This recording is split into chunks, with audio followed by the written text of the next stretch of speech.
জুলাই অপরাধের মামলা মাথায় নিয়ে বিদেশে পলাতক একাধিক ব্যক্তিকে ফেরাতে কোনো গতি নেই ইন্টারপোলের রেড নোটিসে। গত বছরের ৫ আগস্টের পর ২৮ জনের নামে আবেদন করা হলেও রেড নোটিস জারি হয়েছে মাত্র ৪ জনের বিরুদ্ধে, আর দেশে ফেরানো গেছে একজনকে।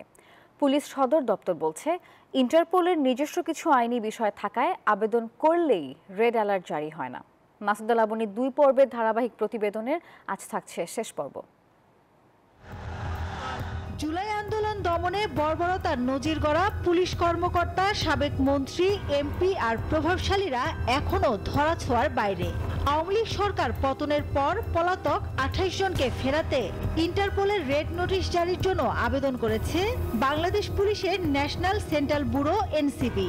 যদিও গেল ১ বছরে সাবেক আইজিপি বেনজির আহমেদ, আরিফ সরকার, মৌসিম মিয়া ও আওলাদ হোসেনের বিরুদ্ধে রেড নোটিশ জারি করেছে ইন্টারপোল। বিদেশে পলাতক এসব অভিযুক্তদের অবস্থান শনাক্ত করে দেশে ফিরিয়ে আনার জন্য রেড নোটিশ জারি করতে ইন্টারপোলের কাছে ৩ দফায় আবেদন করেছে পুলিশ সদর দফতর। সেই হিসেবে ইন্টারপোলে জারির জন্য এখনো ঝুলে আছে ২৪ জনের নোটিশ। তাদের মধ্যে সাবেক প্রধানমন্ত্রী শেখ হাসিনা, তার মেয়ে সাইমা ওয়াজেদ, ছেলে সজীব ওয়াজেদ জয়ের নামও আছে।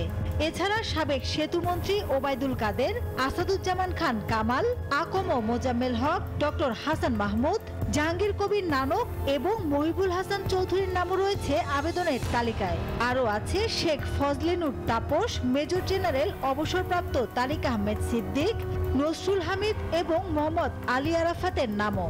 রেড নোটিশ জারি না হওয়াদের মধ্যে বেশিরভাগই জুলাই গণঅভ্যুত্থানে মানবতাবিরোধী অপরাধে অভিযুক্ত। রেড নোটিশ জারির আবেদন করলেও সাড়া মিলছে না ইন্টারপোলের, বলছে পুলিশ সদর দফতর। রেড নোটিশ জন্য আবেদন করা হয়েছে, কিন্তু এটা বিষয়টা হচ্ছে টোটালি হচ্ছে ইন্টারপোলের এখতিয়ার। আমরা হয়তো আবেদন করি, আমাদের দিক থেকে আন্তরিকতার কোনো ঘাটতি নেই, কারণ এটা একটা রেগুলার প্রসেস। ইন্টারপোলের আইনি দিক বিবেচনা করে সংশ্লিষ্ট দেশের কাছে তথ্য উপাত্ত নিয়ে আলোচনার পরামর্শ বিশেষজ্ঞদের। প্রেক্ষাপটগুলো যদি তারা যে এই অভিযুক্তরা যে দেশে আছে সেই সরকারের কাছে যদি যথাযথভাবে বা প্রপার চ্যানেলে যদি উপস্থাপন করতে পারে, তখন সেই সম্ভাবনাটা অপেক্ষাকৃত বেশি। যারা পালিয়ে আছে তারা যদি এটা প্রমাণ করতে পারে যে আমাদেরকে যদি দেশে ফিরিয়ে নেওয়া হয় তাহলে আমাকে রাজনৈতিকভাবে হয়রানি করা হতে পারে, বা আমার প্রাণের ভয় আছে, বা আমার এমন হতে পারে আমার মৃত্যুদণ্ড হতে পারে, সে সকল ক্ষেত্রে তারা সে সকল অপরাধীকে এক্সট্রাডাইট করতে অস্বীকার করতে পারে।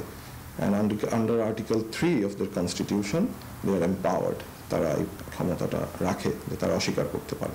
ইন্টারপোলের ওয়েবসাইটে সারা বিশ্বের ৬,৫১৭ জনের তালিকা রয়েছে, এর মধ্যে ৬০ জন বাংলাদেশি।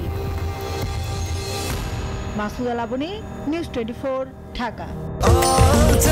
স্বাস্থ্যকর অল টাইম হানিকম, সব সময় অল টাইম হেলদি লাইফ।